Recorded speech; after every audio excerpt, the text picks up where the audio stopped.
Hey, what's up, guys? It's iBorn Stellar, and today I'll be doing something a little bit different than just regular commentary about the gameplay. So, one of my subscribers asked for a guide for the assault rifle. I mean the assault class, and well, I guess here it is. And I have not a few, but several tips to give out just for the assault class. And these may or may not apply to some other classes. So let's get down to it. Okay, so first of all, this is only for the assault class, like I said, and they may or may not apply to some other classes.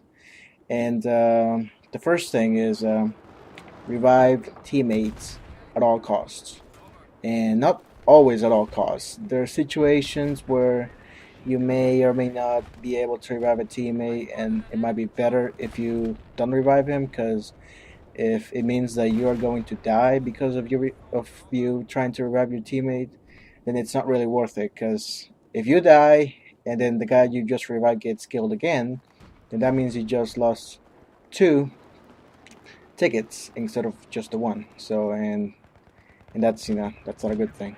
And I believe that's that's what's called Rambo reviving in Bad Company 2, I think. So don't do that. All right. And I kind of skipped ahead on the notes that I had. So I said reviving a teammate will refund. Of course, they said this a ticket or a life that may or may not, probably not, but it may or may not be the difference between winning or losing. But pretty much, maybe midway through the game, you pretty much already know who's going to win the match. I mean, like right now, we're 215 to 260. I mean, the odds of winning at this point are really low, but we may still turn it around. I actually don't remember if we end up winning. I think we end up losing. So, and those few people that you managed to revive, I mean, they are certainly going to help the team, having enough tickets to win the game, but that may not always be the case. And let's see.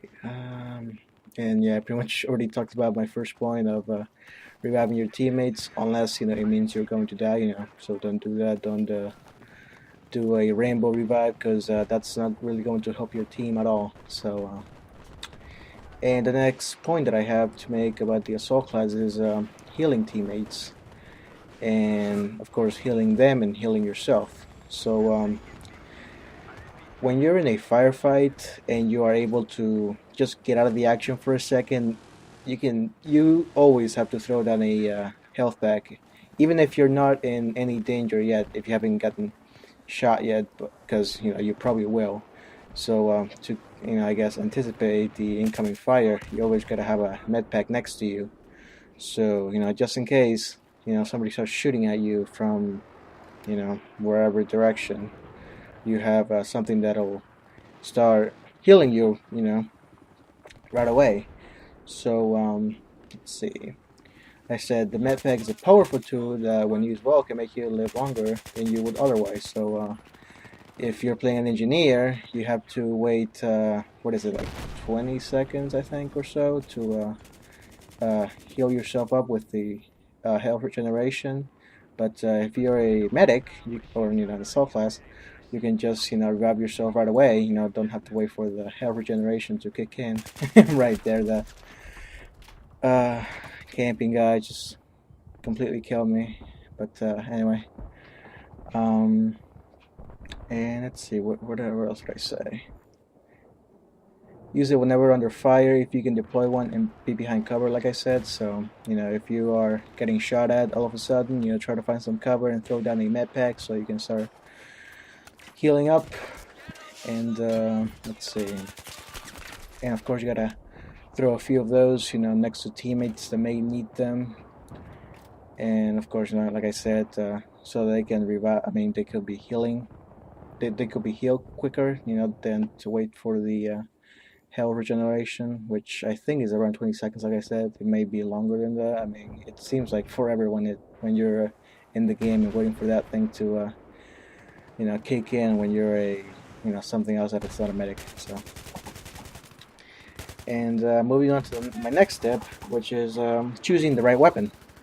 So I said all assault rifles are great in close quarters. So pretty much, any of the weapons from the starting weapons, I mean assault rifles, down to the last ones, except for maybe the AA-94. That gun is a burst weapon, so it may not be great for close quarters. So I guess not all assault rifles, but for the most part, all assault rifles are great for close quarters because pretty much any weapon in close quarters is great because I mean if you start shooting at a guy, he's probably gonna die in a few seconds. So and I said, but not all of them are great for long range. So something like the M16A3 or the in this case the gun I'm using, the AK-74M, they're not that great at long range. So don't expect to be pulling off some amazing headshot from across the map with an AK-74M. So even if you have the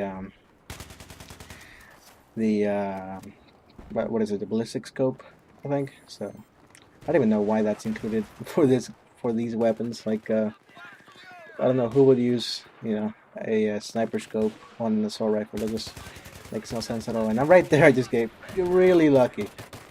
I just took 3 guys out right off the bat, and I'm down to 0% health. I don't know if that's a glitch of the counter, the health counter, or what in the hell. But yeah, 0% health.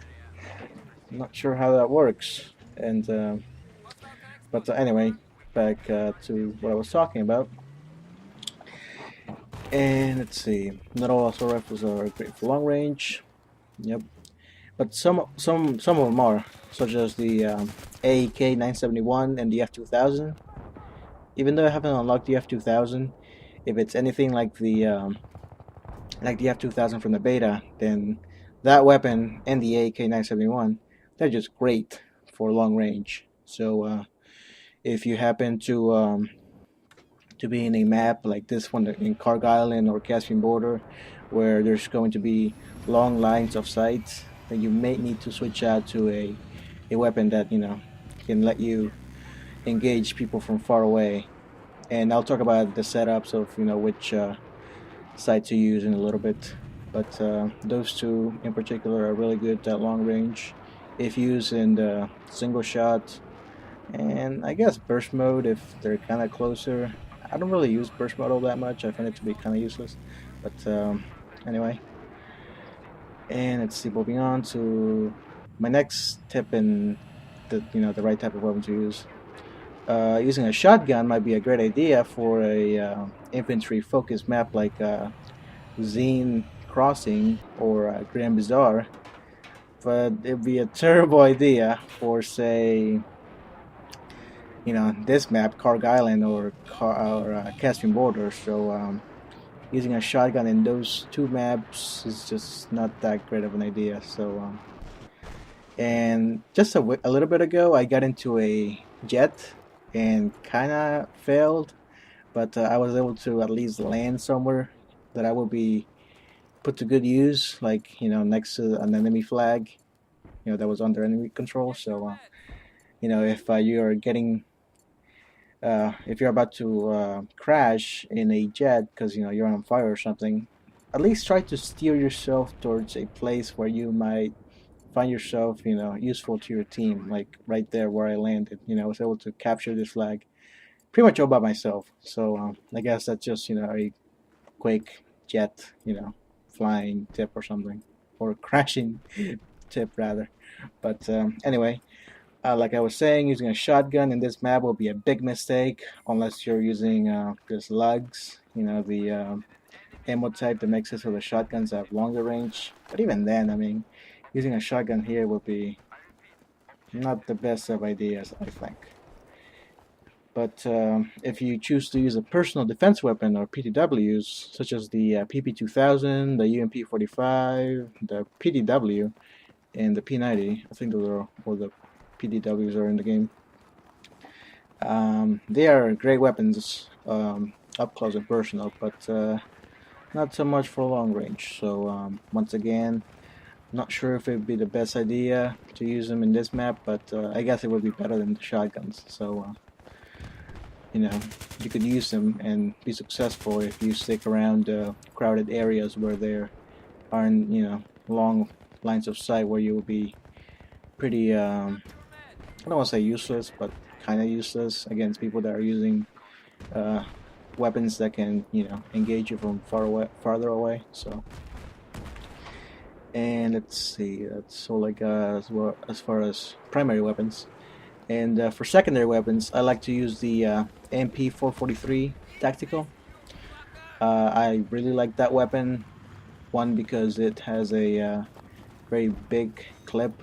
It's got 18 bullets, so I find that to be really useful. And right there, I came across two guys that were dead, and then I couldn't revive them because I was like half a second too late. So, you know, I was kind of pissed off there for a second because I was hoping to revive those two guys.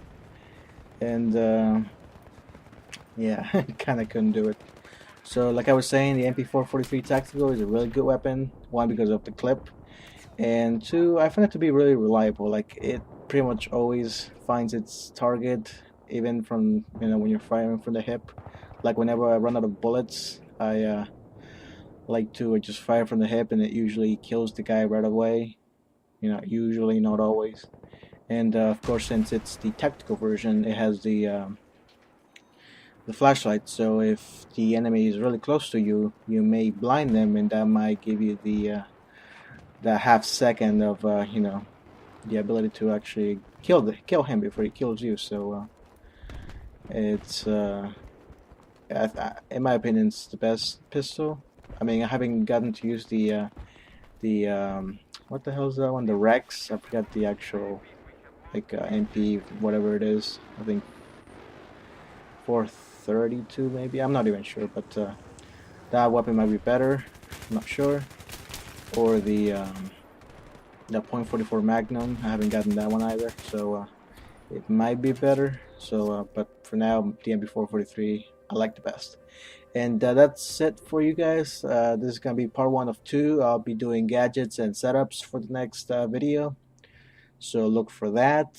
And if you guys could, I guess, as always, comment on the video, giving me feedback, and what you think about what I've said so far.